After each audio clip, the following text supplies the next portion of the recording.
الله الرحمن الرحیم. امروز به داستانی دیگه از داستان صحابیات رسول خدا صلی الله علیه و سلم رسیدیم. به عبارتی درسی دیگه از درس‌های سیمای صحابه. شخصیتی که امروز می‌خوایم درش مورد ایشون صحبت کنیم فریعه بنت مالک هست.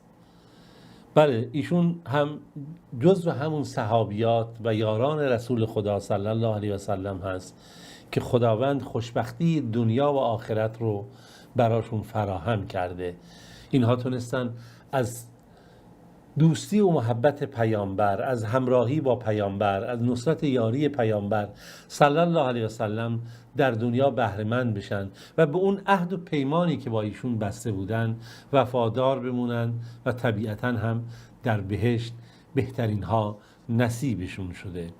بله، امروز اون چیزی که برای ما ارزش داره اینه که ما نگاه بکنیم به زندگی این بزرگواران که اینان رسول خدا صلی الله علیه و سلم رو چگونه نسبت بهش محبت می‌ورزیدند.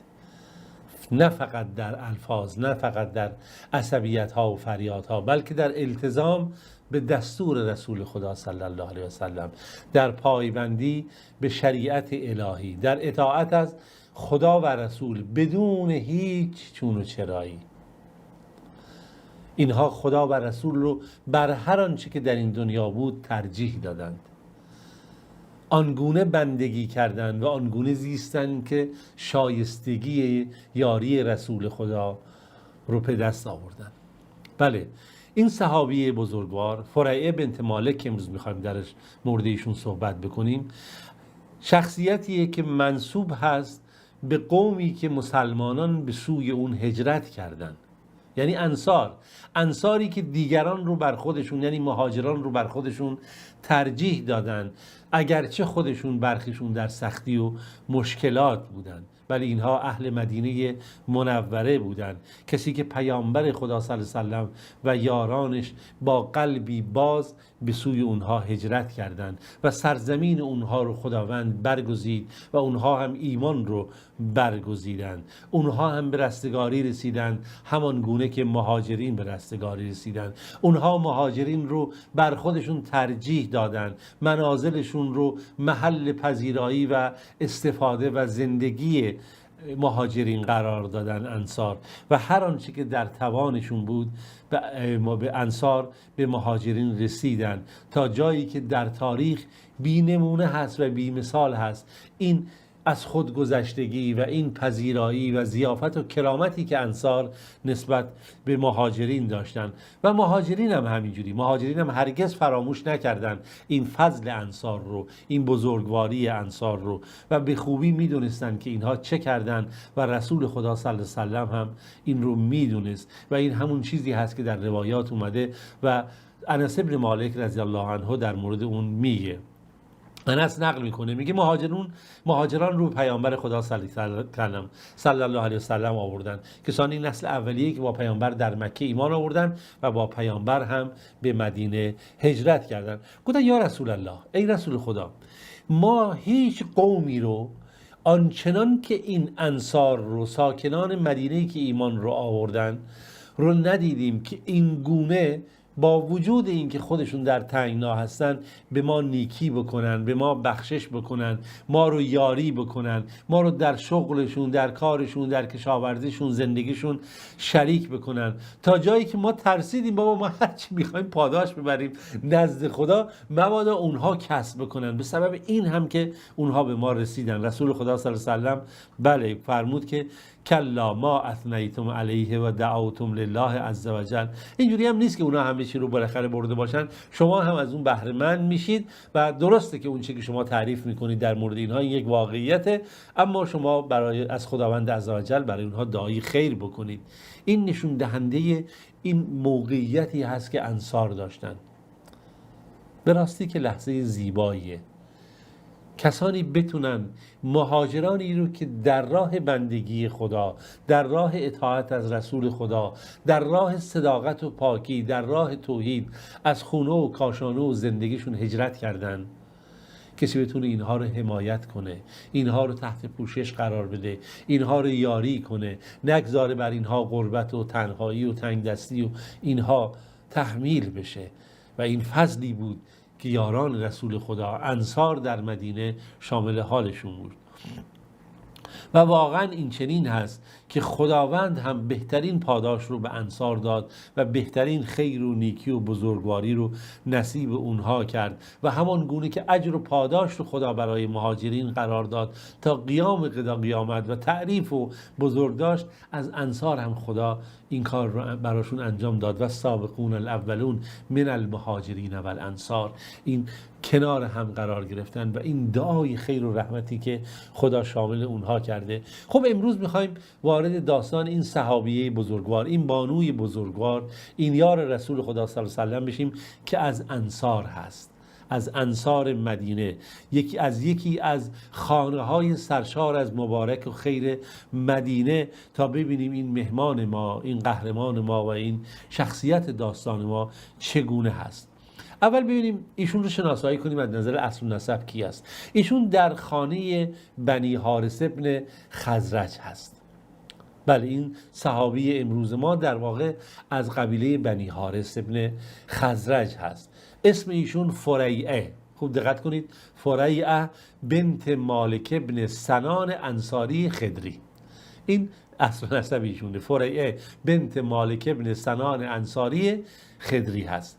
یکی از زنان برگزیده با بانوان برگزیده و بزرگواریه که تمام تلاش خودش رو در مسیر خیر و نیکی و رحمت و رسیدن به بهشت و جنت فردوس چیکار کرده؟ قرار داده. فریعه در خانواده‌ای از مشهورترین خانواده هایی که در اون زمان وجود داشت که هر گونه خیر و برکت در اون بود زندگی کرد، رشد پیدا کرد و تاریخ از این خانواده چنان بی نیکی یاد میکنه که مشابه اون رو ما کمتر میبینیم. اصلا اون روز اولی که ایمان در این خانواده راه پیدا کرد. پدر ایشون کیه؟ پدر ایشون شخصیت بزرگوار و صحابی بزرگوار و این قهرمان بزرگوار مالک ابن سنان هست.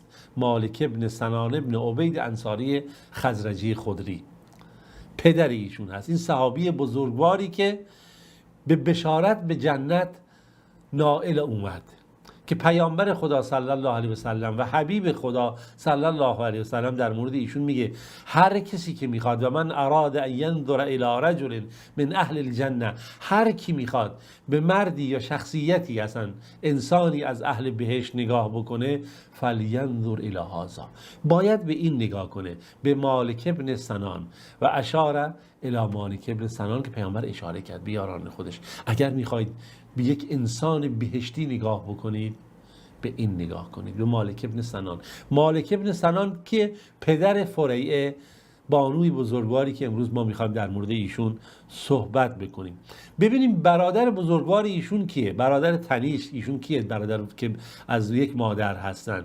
خودش یک امامه، یک مجاهده، مفتی شهر مدینه است، کسی که فتوایش اهل مدینه، در یکی از بزرگانی که اهل فتوا هست در مدینه هست. ایشون کیه؟ سعد ابن مالک ابن سنان. سعد ابن مالک که معروف به ابو سعید خدری هست رضی الله عنه، برادر فریعه بنت مالک هست و یکی از قهرمانان غزوه خندق هست و یکی از برگزیدگان در بیعت رضوان، یا اون بحث همون بیعت زیر اون درخت در جریان قبل از فتح مکه هست. پیامبر خدا صلی الله علیه و سلم، این ابو سعید خدری از پیامبر خدا صلی الله علیه و سلم احادیث زیادی رو نقل کرده، بهترین احادیث، پاکترین روایات رو از پیامبر نقل کرده. ایشون یکی از فقهای تلاشگر و نیکو و بزرگواریه، یکی از 7 نفریه که احادیثی رو که از پیامبر نقل کرده از 1000 میگذره. 1170 حدیث از ابو سعید خدری برادر فریعه چیکار کردن؟ نقل کردن که در کتب حدیث از ایشون اومده. ابن عبدالبر که در کتاب الاستیعاب که در مورد صحابه و رجال صحابه از صحبت میکنه، و همچنین ابن اسیر در اسطلغابه میگه ابو سعید از حفاظی بود که احادیث زیادی رو، دقت میکنید، ایشون روایت کرده که علمای زیادی و اندیشمندان زیادی از ایشون این احادیث رو نقل کردن. خب ببینیم که برادر دیگری ایشون داره که این خودش امیره، خودش فرمانده است خودش مجاهد هست، خودش از بزرگواران و شرفا و نجباء صحابه هست. اون کیه؟ قتاده بنت نعمان. قتاده بنت نعمان، ببخشید، قتاده ابن نعمان. قتاده ابن نعمان برادر دیگه ایشون هست که اینجا نقل شده که ایشون یکی از قهرمانان باز غزوه بدر هست، یکی از کسانیه که از خودش شکوه مبارزه رو در جنگ احد به نمایش گذاشت و تقریبا میشه گفت در تمام غزوات که پیامبر خدا صلی الله علیه و سلم شرکت داشت برادر ایشون شرکت داشت و یکی از تیراندازان و کمانداران معدود و انگشت شمار و حرفه‌ای بود که در مورد ایشون نقل شده که بالاخره حتی چشمش آسیب دید، پیامبر خدا صلی الله علیه و سلم برای ایشون دعا کرد، هرچند در مورد این حدیث در این مواردی نقل شده، اما ایشون بالاخره جزو بزرگواران و مجاهدان صحابه هست. و مادر ایشون که باز از مادر خودش خواهر دیگه ای داره، خواهر ایشون کی هست؟ ام سهل بنت نعمان انصاری هست.